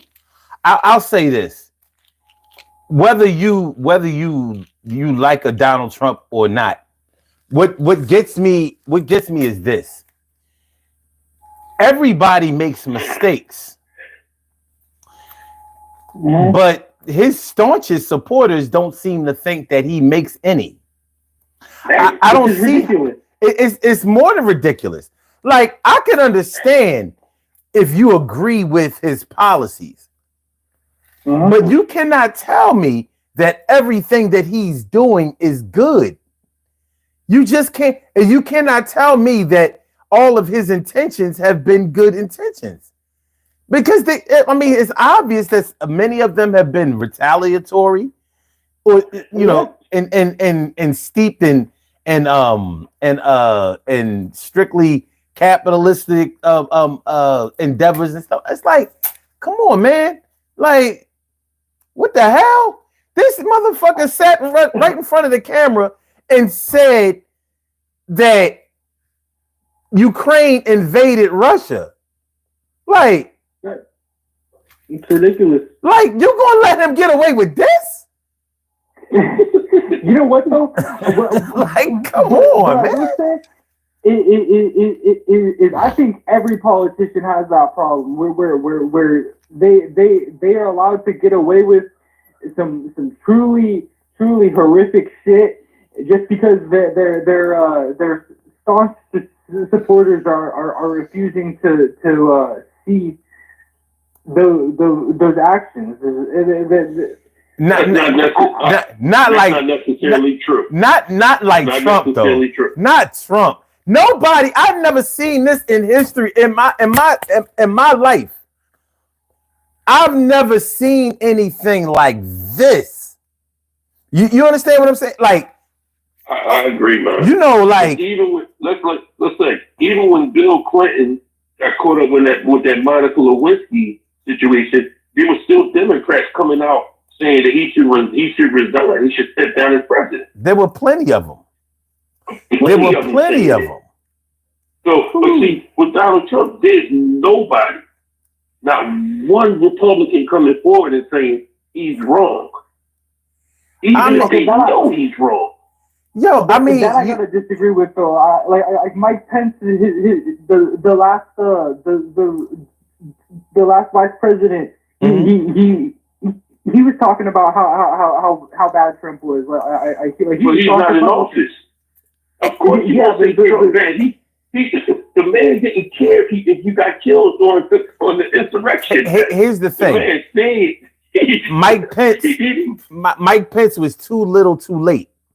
He didn't say anything bad about Trump when Trump was doing the shit that he was doing. Go ahead, preach, son. You know what I mean? You ain't nothing but a pastor right now. I mean, preach, Trump had to throw him to the wolves in order for him to finally straighten up and fly right. And more than likely, his motivation for that was that he was going to want to run for president one day. He had presidential endeavors. So Trump did him like Ivan Drago said. If he dies, he dies. He dies. But it was worse than that because he was like, kill him. You know what I mean? Like, shit. He ain't down with us anyway. So, but don't get me wrong. When we say that nobody, I'm not even talking about the politicians, because they have special interests that they are looking out for not demonizing Trump, because it wasn't just Mike Pence who came out against Donald Trump. Mike McCarthy, he came out against them. Even bitch ass Lindsey Graham came out, after the January 6th. All of the motherfuckers flipped though. Right now, They are dick riders, no stop chasers. Tell them to their face. They ain't nothing but a right. So, but when I say his staunch supporters, I'm talking about the actual citizens who vote for him because they agree with everything that he says. I don't know if it's the influence of Fox News. I don't know if it's the lore of his rallies. Whatever it is, it's a very unhealthy respect. Even if you just agree with his economic policies, they still have an unhealthy respect for him because he cannot be trusted not to run amok. He cannot be trusted not to be corrupt. He can't be trusted. He can't even tell a simple truth. This motherfucker sat right in front of Congress and said that the Democrats were allowing mice to be turned into transgender. I mean, damn, motherfucker. I mean, you got it all wrong. And no, and them dickheads didn't even, they like, oh my God. I'm like, oh my God, how the fuck can y'all be this dumb? That's the oh my God part. You know, like it was transgenic.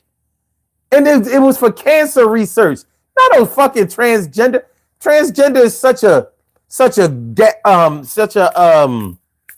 buzzword or a dog whistle for cultural wars that he knew what he was talking about.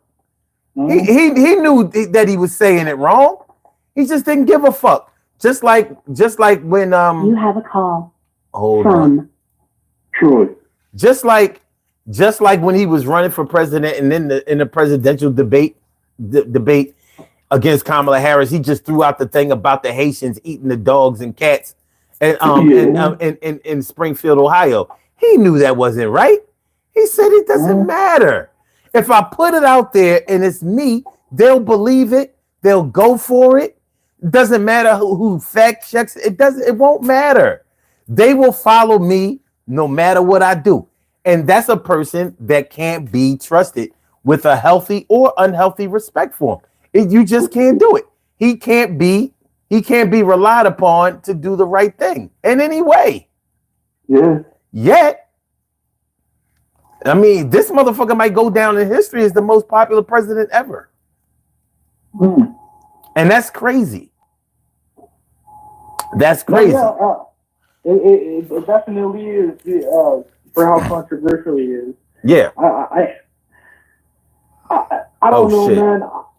I have a very big distrust in all politicians. I don't think any of them are working for the actual for the benefit of the American community. Like I think some are better than others, and that's kind of where I lean towards. But what me and Son can say to you is that you're only 20. So I'm not saying that you're not knowledgeable of it, but you haven't lived through a lot of presidencies or a lot of politicians as of yet. Whereas we can go all the way back. Like I'm 55 today, so I can go all the way back to when I was first born. Richard Nixon was the president. So, and I done been through from Richard Nixon all the way up to, I don't even want to say the boy's name, who's the president today, because I just had so disregard for him. It's like saying Candyman 3 times. Huh? It's like saying Candyman 3 times. It is. He might appear right in front of me right now. You know what I mean? And the thing about it is that, you know, there's a difference between knowing politicians and the way they are, and a politician doing things to just do certain things to not be harmful, but just doing things to see if it works, or to blatantly do things just to disrupt society and disrupt families and to be hurtful. He's hurting not just us, he's hurting everybody. Everybody. Not even his own constituents. He's hurting them even more and it hurts them even more because they voted for him. And that's the funny thing about him. You should have known. You should know. He was throwing his own kids under the bus if it had something to do with him not getting in trouble. Yeah. Let me ask you a question, young man. Do you think he ran for president to run for president, or do you think he ran for president to keep himself out of jail?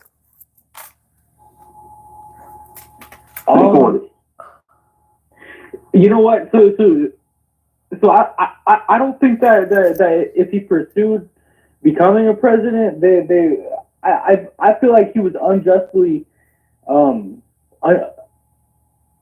a politician. I think he was unjustly accused of doing things like honestly, I think that they gave him some ridiculous charges for what. I mean, they were trying to put him in prison for life. That's completely unheard of when it comes to like financial crime. What? Wait, he didn't have. I'm not even denying that he did that. I just think that every politician has dirt under their boots. I think that. Wait.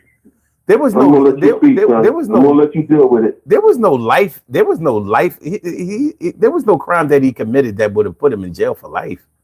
I don't know where you got that from. But the thing is, there shouldn't have been a crime committed that would ever put him in jail. No other American president has ever had the threat of going to jail. Even Richard Nixon. So the thing is like with somebody like Richard Nixon did what he did, and then he didn't do it anymore. Donald Trump he stayed in trouble. How do you get impeached twice and still can't keep your nose clean? And then even after you lost the election, then you basically went to go burn the whole thing down. Like it's ridiculous. But the crime that was committed, son, them crimes that was committed and the charges that he was given was when he wasn't president. So there's no such thing as this. Well, you talk about the business crimes and you're right. Yeah, the business crimes. Yeah, and all the other crimes. He still can. The state crimes after he gets done with his presidency, he still can get locked up because the state charges don't go away. They stick around until he's not president. The federal charges might go away, but the state charges don't. Why do you think he want to be king? Why do you think he want to be the king? He don't never have to step down. Yeah, 100%. Yeah, that's true. I'm very worried about his statement saying that he might try to run for a third term. I want to make that clear. That's something that I've heard him say. He is not playing around with that. He's not playing around with that. You can best believe this whole 4 years, the next 4 years will be him spending his time trying to stay president forever. And mind you, he will be 73 years old when that happens. Yeah. I'm sorry, 83. 83 years old. I'm sorry, 83. If he don't stay president forever, he's going to do some time. No, I don't think he's ever going to do any time. Well, he's not. Well, he's not. I'm not sure if he would have ever done any time, even if he would have lost the election. I just don't. I don't see it. I don't think as far as politics are concerned, I don't think that they like the way that would have looked around the world. So I think he would have. I think he would have gotten a suspended sentence, and he would have never spent a day in jail, and that would have just and America would have just tried to sweep his legacy under the rug and act like it never happened. Well, this is the thing that's bothersome to me. They ain't gonna be able to do it this time. And I'm going to say this, and you can move on to what you want to move on to, son. But the thing that's bothersome to me is that we live in a society where they say no one is above the law, not even politicians. And if we live in that society and you give a person, not even just Donald Trump, that's either with, if it was Barack Obama, if it was Bill Clinton, whoever it was, if you give them opportunities to be above the law, that's the problems we're going through right now. People think they're above the law and they get away with certain situations. And when they get away with certain situations, then regular Americans like me and you, don't get away with them situations. Mm-hmm. You understand what I'm saying? So if it's a person like, if I was locked up for the same crime, the 34 charges that Donald Trump was charged with, I would go to a lawyer and try to do a civil charge against the country, just so I can let him know, how is he out and he's president and I'm not out and I did the same shit he did. There is no difference. Absolutely. You understand what I'm saying? Yeah. I mean, you're right.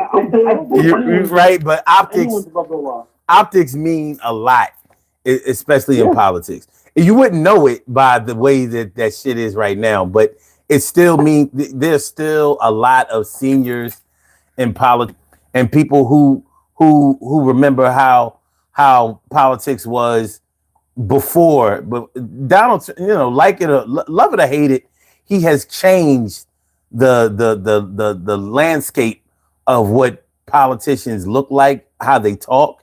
Now profanity is the flavor of the day, and personal attacks. You know what I mean? Like the amount of times that he openly calls Biden stupid and unqualified see, son, there's not. I'm gonna put it to you like this: he didn't change it. Society changed it. No, he changed it. No, listen. Society changed it because they voted for him. He changed it because he gave him everything that he did. He didn't wait until he became president to start his shit. So he changed it because it wasn't supposed to be possible for him to get him. He would just sit up here and say. Listen to what I'm saying. Listen to what I'm saying. No, hear me out. I'm going to listen. All right. What I'm saying to you is that he changed it by saying what he is saying it, but nobody held him accountable when they voted for him. So it's not the fact that he could have went out there and said everything negative, everything that he said might have been so negative. He wasn't held accountable by society, the people that voted for him. So he didn't change nothing. They changed it for him by voting for him. Okay. So no matter what he said, no matter how he said it, or if he said it in a regular way, they might have voted for him. But since he was so ignorant and disrespectful, and they voted for him, they changed society. Society changed the norms of how a president is supposed to be. Okay. The reason that I say that he changed it himself was because he was already a very, very publicly known figure. He had that show The Apprentice for all of those years. So people already knew his character. They knew about his wealth. And so he was also the first social media president. So he was the first president to seem like he was directly addressing his voting public. You know what I mean? So because he talked in that social media messy style. You know what I mean? He actually invited the chaos and the messiness that social media brings. So no other that would have been disqualified. And his the whole grabbing the pussy. I can do whatever you can do whatever you want to when you're a celebrity and all of that kind of stuff.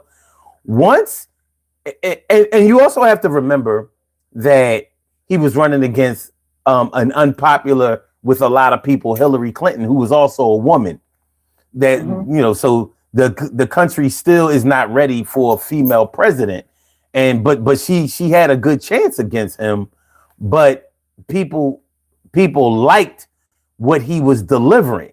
It was total unconventional, and that was attractive to a lot of people. And it fucked around and got him elected. Now, of course, he won by slim margins in 2016, but. And he wasn't a very popular.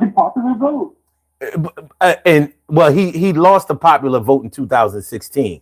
She but his actual popularity was very low in the beginning of his presidency. So when he started in 2017, his popularity was very low. As his presidency went on, because of his cavorting with white supremacy and white supremacists and his dog whistling for them and things like that, his popularity grew. Because he tapped into the untapped carnal, I don't want to say racist because let's just say the underbelly of America. I'm going to say nationalistic. He tapped into the nationalistic desires outright that no president would have ever attempted in the modern era.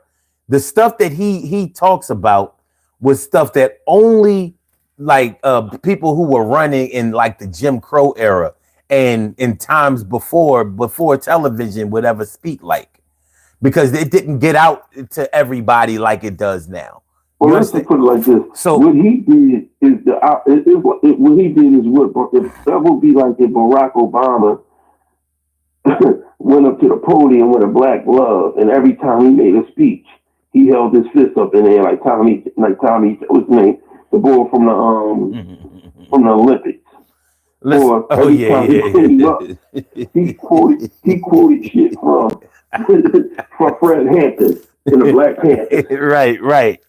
Well, if you remember when the oil spill, that BP oil spill, went down, and what was that, 2010? Yeah. So that BP oil spill, and Barack Obama was like, all right, he said something like, I gotta find out who ass needs to be kicked. And they tore him a new asshole over just saying that. Pretty much saying like somebody has to bite the bullet for this, because this is messing up everything. You done fucked up the whole ecosystem of the Gulf of Mexico, and fucked up the whole vacation. Gulf of America. I'm not doing that. I'm not doing that. Stop. But yeah, so that was the tone of the presidency with Barack Obama and everything before him, as far as the media was concerned. Donald Trump made it cool to just say, first of all, just throw anything out there. Doesn't matter.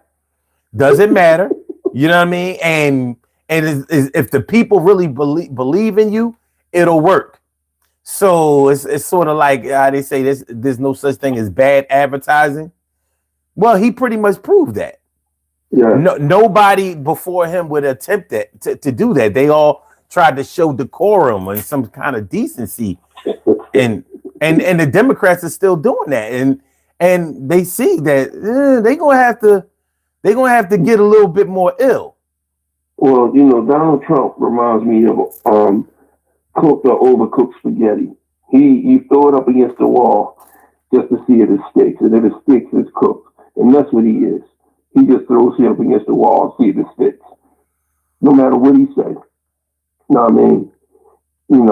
Yeah. And it's just and the thing about it is that, and what's your name, young man? Eden. And the thing about it, what I'm trying to explain to you, Eden, and what me and son trying to explain to you, because, and I got so much respect for you, because number one, you're 20 years old and you looking for wisdom and knowledge, and you're on the phone talking to people that's your elders. So you gotta respect that. You know what I'm saying? So, but at the end of the day, what I want to teach you and I want to say to you is that at the end of the day, when the president that we have now has never been like this. There's a respect level that America has come to have from our presidents, and how you conduct yourself. And there's a morality of the morals that your mother and father brought you up with, the morals that my mother and father brought me up with. Same thing with son. Them the morals that we work with, that we come off with.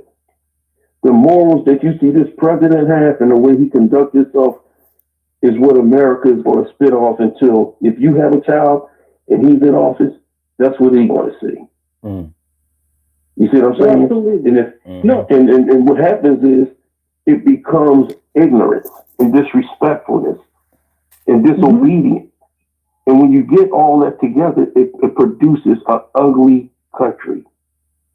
You understand what I'm saying? So if you think, if you messing with Social Security, that doesn't mess with you right now, but it messes with your grandmother and your grandfather and your elder aunts and uncles. So when you say that, so since you're not 20, that's cool. You're 20, but think about them. Right. You know what I mean? If you talk about education, same thing. It messes with you. It messes with. So they just trying to dismember everything. Matter of fact, they play an operation, a game operation. They just pulling the bones out of the thing and hoping that they don't get no problem from society. Because the problem for society is that when they try to pull a theme out, you hear that shot, and then they go back and try to put it. Well, I'll say this, and then we got to get on up out of here. I can't blame him for. Actually, I think it's good that he doesn't trust politics right now, and that that he's not laying claim to any particular party. He's just pretty much feeling things out and seeing what people do, and trying to make a decent assessment based on that. And I think that's the way to go, because I don't think that it matters that much about whose party that you associate with or that you align yourself with. I think the most important thing is that you support where you know that your heart is supposed to be. You know what I mean? And you know what? And I think right now, yeah, go ahead. Right now, I think I align myself with libertarian values. I'm all for the decriminalization of like, for one, drugs. But at the same time, I think guns are a good motivator to not to not commit crime. I stand for basically ultimate freedom. I think that the government needs to be a lot more stateside on everything. And I live in California, so like I live in a democratic state, and I still think that it's way better to just have a focus on local government more than federal. And no, you're right about that. You're right about that. Yeah, because those absolutely. are the local politics are going to do it. First of all, local politics affect you directly, and they are something that where you can be directly effective with. You can go right to your city controller or your alderman or your state rep or something like that. And your vote counts when you voting for your in your local elections, opposed to when you voting for your presidents, because then you still got to go through the electoral college. Yeah, but the most important thing about local politics is the accessibility that you have to your constituents, to your politicians. Like they're in your neighborhood. You know, you go to your state representative office, it's in your neighborhood. You can go right in his office and talk to him. You can make an appointment. You know what I mean? That means something. So if you are having problems with trash pickup or you need a job, you know what I mean? I've known my old state rep Curtis Thomas. He was helping people get jobs directly. Like, oh yeah, I got this. I'm connected with this union over here. I can get you something. What do you know how to do? Stuff like that. So local politics is definitely where you should concentrate on. But the thing is, if you concentrate on local politics, you'll make your way up to the federal level. But you'll finally understand what each level is good for and what they do. So that's a good thing. All right, y'all, we gotta go. I appreciate y'all coming through. I had a really good time tonight. I appreciate y'all knowledge, wisdom, and y'all energy and all of that kind of stuff. This was good stuff.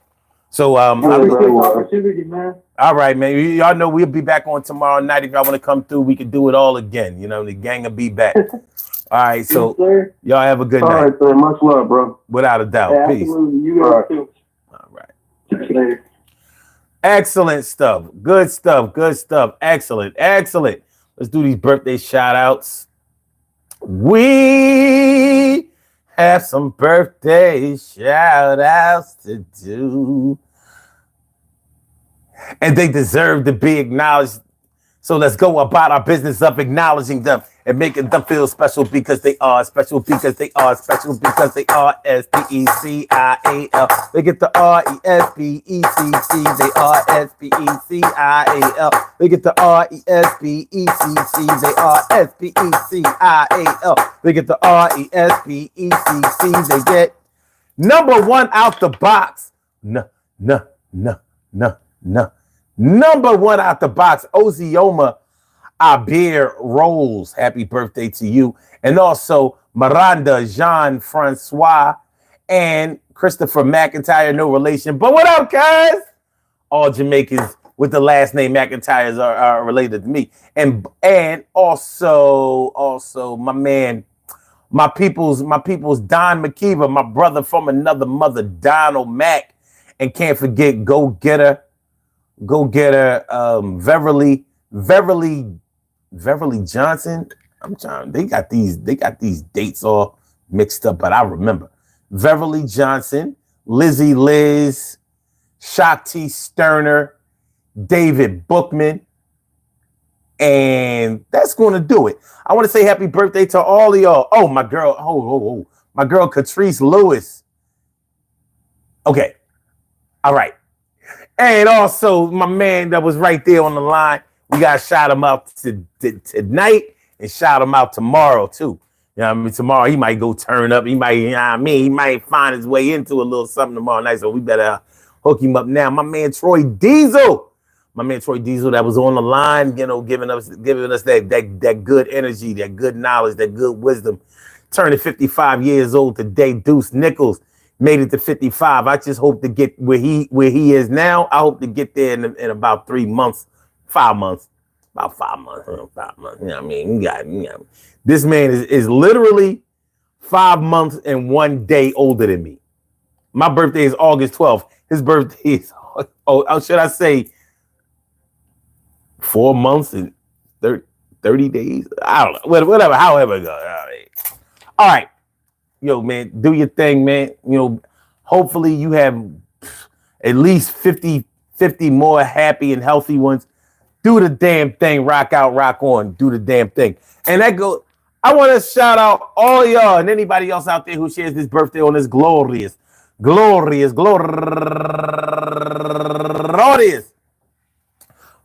12th, anywhere out there in the world, worldwide, internationally, and universally. All of y'all go ahead and turn up.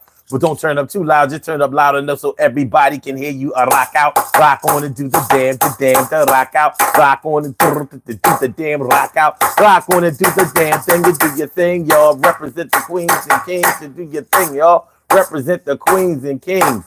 Good things happen to those who wait. Great things happen to those who grind. Anything can happen to those who go for theirs. So go hard, go for yours, and remember, I don't care if they really are your member of your fam, and they know where you live and where you am and where you started from. You can't let them make you a bum. Yeah, sometimes people are irresponsible. They take you places that you probably should never go, but you still got to prove and show. And you got to show the next man how to have the good flow. And you might have your kids of your own, and you ain't trying to be leaving them with somebody that alone will be taking them to the places you don't want them to ever be. So listen, see, unhealthy respect and admiration will take you to a lot of places, maybe even incarceration. You got a whole lot of chaos out here. Yo, I'm talking to you, and I'm trying to make it clear that you got to have your own mind and own thinking. You can't be out here smoking and drinking for the rest of your life. Yeah, you can indulge, but make sure you still do the things that make your pocket bulge and not make your head swell or with a big lump. You ain't trying to be out there like Big Papa Pump, you know what I mean, getting slammed and broke. You ain't trying to be out there be played like a joke. My name is Son 752. You know how we are and how I do, but it's not all about me. It's about us and we. We ain't gotta smoke the tree, but I respect yours and you gonna respect mine, and we gonna still get together and have a good time. Just because you do the Dougie, I ain't gotta do the Dougie. I ain't trying to hit you out like a punch buggy. Peace to all my day ones, my everydays, and my brand news. I love y'all to death. Resuscitate y'all. I love y'all right back to life. We will be back tomorrow night. We will be back tomorrow night. So make sure y'all come on through. Let's check the results of this poll. Which of these would you consider people to have an unhealthy respect for? Donald Trump gets 50% of the vote. Out of 30 votes, Donald Trump gets 50%. Kim Kardashian, a mere 7%. Lizzo, 13%. And the LGBTQ, 30%. Now, this is only 30 people. But, you know, as we do these polls, you pretty much, if nothing else, see the pulse of the people who come and support this channel. You know, so you can see a general likeness or a general thought pattern that flows or that would attract people to the things that we talk about. Now, I'm biased, but I think that we got the best topics in the world. But that's just me. I mean, shit, I make up the topics. What am I supposed to think? It's so good, though. But I really appreciate y'all coming through. Hit the like button. Share the show. Subscribe to the channel. If you haven't subscribed to the channel yet. Yeah, let's get on up out of here, y'all. I want y'all to be safe. Whether you're about to go to work, whether you're about to go to bed. You know what I mean? Make sure whether you go to work or whether you go to bed, you still got to do the things that hold your head high and make you get by. You ain't trying to die. We got to live and be here for all our kids. All right, y'all. Peace.